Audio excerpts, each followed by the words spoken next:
Coucou tout le monde, c'est Letty, bienvenue dans la vidéo du mercredi pour Tout en colle. Aujourd'hui, je vous propose à nouveau le petit Tom, mais cette fois-ci, Tom s'est mis au sport et notamment au rugby. Et je vous présente également sa copine Lina, qui elle fait du tennis. J'ai réalisé des fonds à l'aide de deux gel presse, vous voyez la gel presse ronde de 15 cm et la bébé gel presse.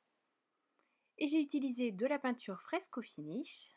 Et pour avoir tous les détails et retrouver tous les articles en magasin, je vous propose bien sûr de suivre le lien qui est sous cette vidéo vers l'article du blog correspondant à cette création.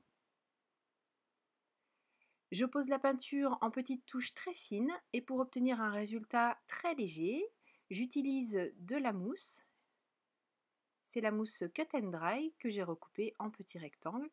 Ça me permet de cette manière d'obtenir quelque chose de très léger tout en nuances.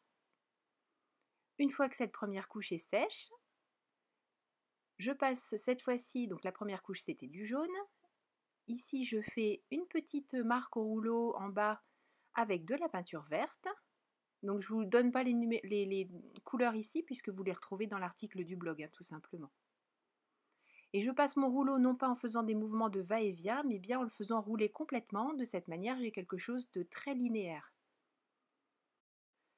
Même chose avec la peinture bleu ciel. Je déroule bien entièrement le rouleau.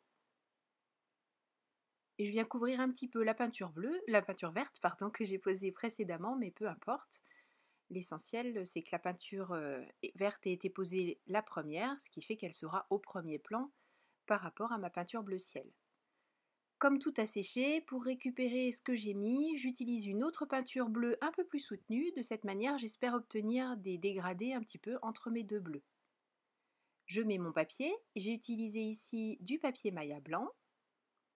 Et une fois que j'ai passé les mains pour récupérer la peinture, vous voyez qu'effectivement, j'ai tout réussi à décoller et j'obtiens quelque chose de très joli. Je vais faire deux autres fonds, cette fois-ci avec des encres Distress, et je réalise des impressions avec de la Versafine claire avant de poser mes encres Distress. J'ai pris un des tampons 100% tout en colle, le tampon manuscrit fin. Alors ici vous me voyez poser du gris, mais en fait j'ai changé d'idée parce que je trouvais que c'était pas assez nuancé. Et j'ai pris un bleu beaucoup plus soutenu. C'est pour ça que voilà, sur les images après, on voit des écritures beaucoup plus présentes. J'ai enlevé le gris et j'ai refait avec du bleu. Exactement sur le même principe que tout à l'heure avec la peinture, je fais des étoiles jaunes. Et comme pour la peinture, le rouleau je le passe, alors oui cette fois-ci je fais les étoiles au rouleau, c'est vrai que j'aurais pu les faire à la cut and dry aussi. Et donc comme je vous le disais, là aussi le rouleau je le fais bien dérouler sur toute la longueur, je ne fais pas des mouvements de va-et-vient. J'ai choisi de reproduire exactement le même motif mais cette fois-ci donc à l'encre pour qu'on se rende compte de la différence entre l'utilisation des distress et l'utilisation de la peinture avec la gel presse en essayant de reproduire à peu près le même motif. Alors les étoiles là, vont avoir un peu disparu tout simplement parce que l'encre Distress, avec le jaune que j'ai utilisé pour les étoiles, n'a pas séché. Et quand j'ai passé les autres couleurs, ça a eu tendance à les manger un petit peu. Donc voilà, pour vous montrer que si vous voulez des choses plus marquées, eh bien la peinture c'est mieux. Si vous voulez des choses plus légères, l'encre Distress est parfaite. Voilà, il en faut pour tous les goûts. Moi j'aime tout personnellement. Comme je vous le disais, donc j'ai utilisé Tom et Lina. Comme je vais les mettre en couleur avec les feutres à alcool Spectrum Noir, j'utilise l'encre hybride de chez My Favorite Things. Je vais réaliser deux séries, donc deux tomes de Lina. Et je les mets en couleur, cette fois-ci dans des tonalités de gris. Je vais laisser quelques pièces apparentes puisque je vais leur donner par contre une couleur complètement différente. Comme d'habitude, je réalise mes aplats. Je pose ensuite une couleur un peu plus contrastée et je viens la fondre avec la première. De cette manière, j'obtiens des dégradés de façon très très simple. Et comme je vous l'ai déjà montré, si toutefois les deux couleurs sont trop éloignées pour que la transition se fasse facilement avec les deux couleurs que j'utilise, eh bien je pose la plus foncée sur ma plaque de verre et je prélève avec la plus claire. De cette manière-là, je crée une transition entre la claire et la foncée sans aucune difficulté.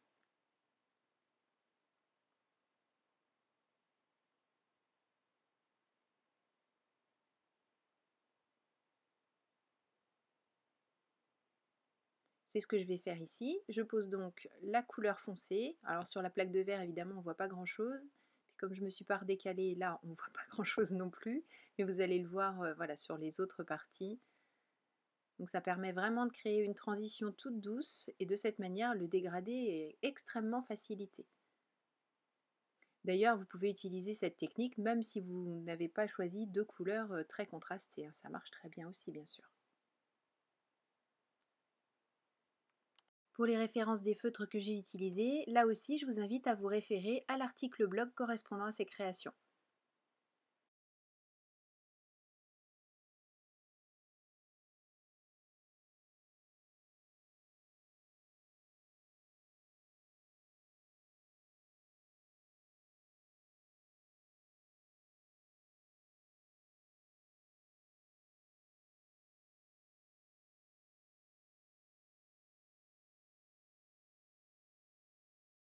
Une fois mes mises en couleur terminées, je passe au découpage. Et bien sûr ensuite, le petit trait de feutre noir pour enlever les tranches blanches. Et je vais réaliser des petits motifs avec un feutre gel blanc, de manière à animer un petit peu les pièces de tissu. J'aurais pu choisir aussi de le faire avec une autre couleur de feutre par exemple. D'ailleurs, c'est ce que j'ai fait pour une des robes de tennis de Lina sur une des créations.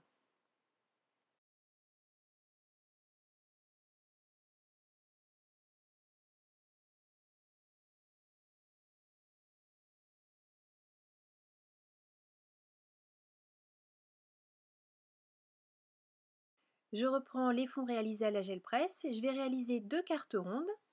Pour ça, j'utilise un die. Donc ce die reproduit 2 petites séries de petites piqûres rondes tout autour. Donc je fixe là en fonction de ce que je veux garder sur le fond de ma carte. Je fixe le die et je passe le tout dans la Gemini. Sur les cartes rondes, j'ai choisi de mettre les personnages en relief et pour ça j'utilise des petits carrés de mousse que je mets un petit peu partout à l'arrière du personnage, pas uniquement autour, tout simplement pour éviter que le centre ne s'écrase si toutefois j'envoyais par exemple les cartes par la poste.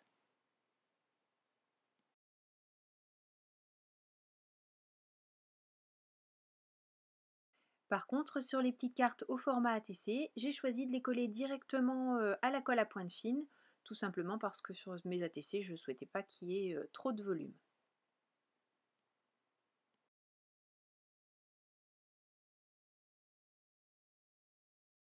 Je joue maintenant avec les différentes phrases qui sont présentes sur cette planche de tampon Tom et Lina au sport. Le petit rugbyman, je lui fais dire « Tu es un pilier dans ma vie ». Au-dessus de Lina Tennis, j'ai mis « Bien joué ». Et j'ai mis le même sentiment sur les deux ATC.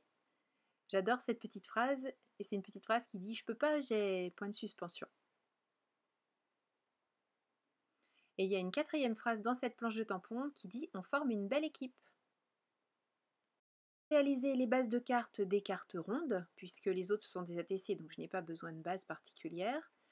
Je plie une feuille de papier Maya en deux, et je pose mon die rond, donc d'un diamètre supérieur à celui que j'ai utilisé tout à l'heure, en laissant dépasser le bord tranchant en haut. De cette manière, je vais pouvoir couper tout autour, mais pas la partie qui va servir de charnière. Je fixe ensuite le tout sur ma base de carte, cette fois-ci sans relief particulier, directement avec la colle à pointe fine. Et voilà la première carte terminée. Tom au rugby, Lina au tennis. Là vous voyez j'ai fait des petits pois sur la robe mais avec un des feutres que j'ai utilisé précédemment.